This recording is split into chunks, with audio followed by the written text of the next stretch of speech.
नमस्कार दोस्तों, मैं अनूप आप सभी का स्वागत करता हूं और आज एक बार फिर से एक नए वीडियो में, जहां पे हम बात करने वाले हैं एक नए ड्रग के बारे में। और बच्चों के लिए स्पेशली ये इस टॉपिक में हम बात करने वाले हैं कि बच्चों के लिए क्या उनका सही डोज है। तो आज का जो ड्रग है वो है एमॉक्सिसिलिन विथ क्लेवनिक एसिड। तो एमॉक्सिसिलिन क्या है? सबसे कॉमन ड्रग है जो बच्चों को दिया जाता है। यहाँ पे हम उसके डोज के बारे में बात करने वाले हैं। तो चलिए हम देखते हैं सबसे पहले कि एमॉक्सिसिलिन का जो सिरप है उसका डोज़ क्या है, किस डोज़ में ये अवेलेबल है। तो उसके बारे में सबसे पहले हम देख लेते हैं। तो इसका जो डोज है वो 25 mg से 50 mg पर केजी पर डे है। एक बच्चे के लिए 25 mg से लेकर के आप 50 mg तक आप दे सकते हैं। और इस डोज को हम इजीली कैलकुलेट कर सकते हैं। तो मैं यहाँ पे आपको बता रहा हूँ कि कैसे कैलकुलेट करना है। अगर मान लीजिए कि अगर 40 mg इसका अगर लेते हैं, स्टैंडर्ड जो डोज है 40 mg पर केजी पर डे है। 40 mg पर केजी पर डे इसका स्टैंडर्ड डोज है। तो इसमें मैं आपको बता रहा हूँ कि इसको कैलकुलेट कैसे करेंगे आपको। तो ये पर केजी पे है। तो अब मान लीजिए सपोज अगर कोई भी बच्चा है, अगर उसको 15 केजी का अगर आपका बच्चा है और उसको 600 mg एमॉक्सिसिलिन का डोज देना है, लेकिन इसको आप कैलकुलेट कैसे करेंगे कि 600 mg ही उसको देना है। तो होगा तो सबसे पहले आप 1 केजी का कितना है तो 40 mg हो रहा है। तो 15 केजी का तो आप 15 में अगर 40 से मल्टीप्लाई करेंगे तो 600 mg आ जाएगा। तो चलिए अब इसको ये तो mg हो गया कि 600 mg हो गया, लेकिन अब हम यहाँ पे बात कर लेते हैं कि इसको ml में कैसे कन्वर्ट करेंगे।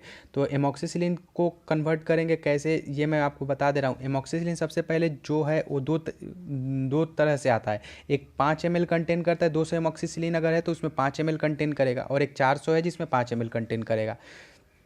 इसके बाद 5 ml अगर जो कंटेन कर रहा है एमॉक्सिसिलिन, उसमें सबसे पहले हम देख लेते हैं कि 15 केजी के लिए क्या इसका डोज होगा।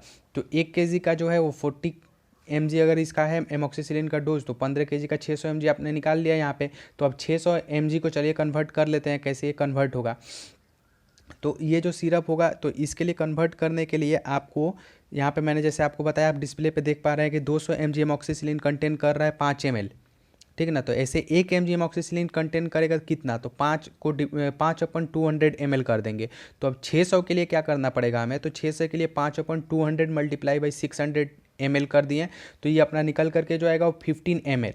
तो जो ये 15 ml आपको निकल करके आ रहा है, तो ये 50 ml जो है वो हुआ आपके 15 साल का जो बच्चा है उसके लिए, ये उसका डोज हुआ 15 ml। अब इसमें क्या होता है एमॉक्सिसिलिन क्या है कि आपको दे सकते हैं इसको दिन में 2 या 3 बार करके आप इसको दे सकते हैं। एक डोज को उसको आप 2 या 3 बार करके उस डोज को आप दे सकते हैं। तो यहाँ पे क्या है, अगर आप 3 बार दे रहे हैं इस डोज को, तो एक बार में आपको 5 ml देना पड़ेगा। तो आप 3 बार तक दे सकते हैं। अगर इसको आप 2 बार दे रहे हैं तो 7.5 ml करके आपको 2 बार देना पड़ेगा। और इसको आपको 7 दिन तक देना पड़ता है। ये अब डिपेंड करता है डिजीज़ पे कि किस तरीके से ये वहाँ पे जाकर के काम कर रहा है, और किस कैसा है, किस कंडीशन में डिजीज़ है, उस पर ये जाकर के काम करेगा। मैं होप कर रहा हूँ कि आपको यहाँ पे डोजेज समझ में आया होगा अच्छे तरीके से एमॉक्सिसिलिन का। अगर यहाँ पे अगर कोई भी आपको डाउट है, कोई भी दिक्कत है, तो आप कमेंट बॉक्स में कमेंट करके क्वेश्चन पूछ सकते हैं। और वीडियो देख रहे हैं तो वीडियो अगर आपको अच्छा लगे तो वीडियो को लाइक करें, चैनल को सब्सक्राइब करें। Thank you.